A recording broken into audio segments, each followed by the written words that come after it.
All right, let's take a look at estimating. So I have a piece of paper, pencil, I have my rectangle that I'm going to measure, which is going to be the cushion here. I have some type of ruler. So for me, I actually have a meter stick. I have centimeters and I have inches. So I'm going to use centimeters, but you use whatever you have at home. First, I'm going to look at my shape and I'm going to make an estimate of what I think the length and width are. So I know a regular ruler is about 30 centimeters. It is 30 centimeters, about that long. So I'm thinking it's almost like 1.5. So I think it's about 45 centimeters. So I think, and this is a square, so I know it's 45 by 45. So I'm going to take a minute and I'm going to calculate what I think my area of this cushion is.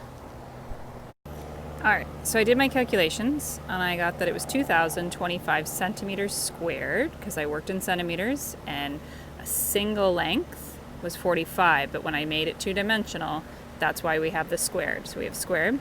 Now, I guess I could have really estimated and said it's about 45, so let's say it's 50.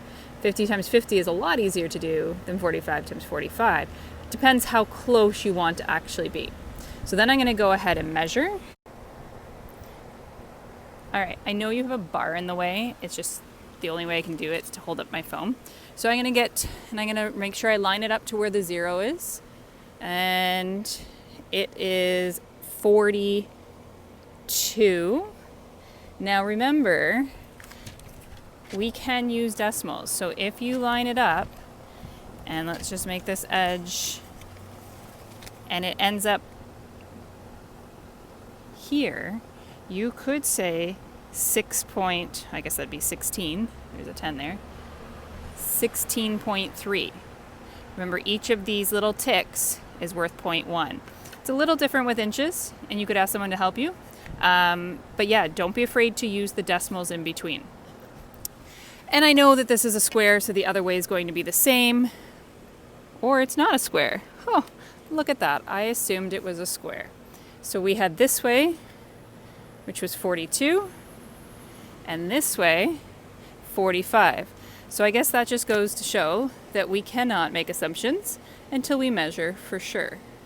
When would this matter? If I'm buying it for a chair and it doesn't fit, and then I have to go take them back. So now I'm going to do my calculation for that.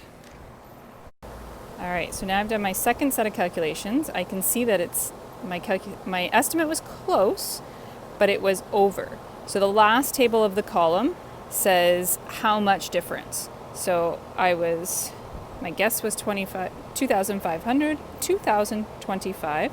The actual was 1,890. I'm going to subtract. So 5 subtract 0 is 0.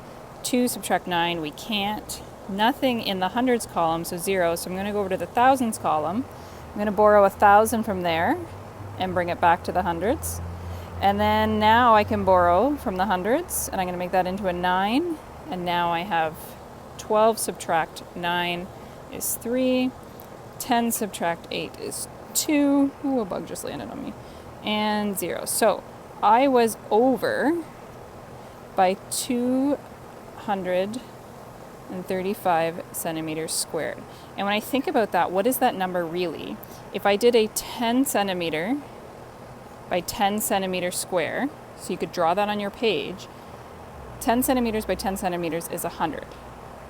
So what about a 10 by 20 centimeters?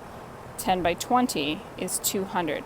So think about that when you're thinking about size. So 10 centimeters by, say, about 20, I was about half this page off in my estimate.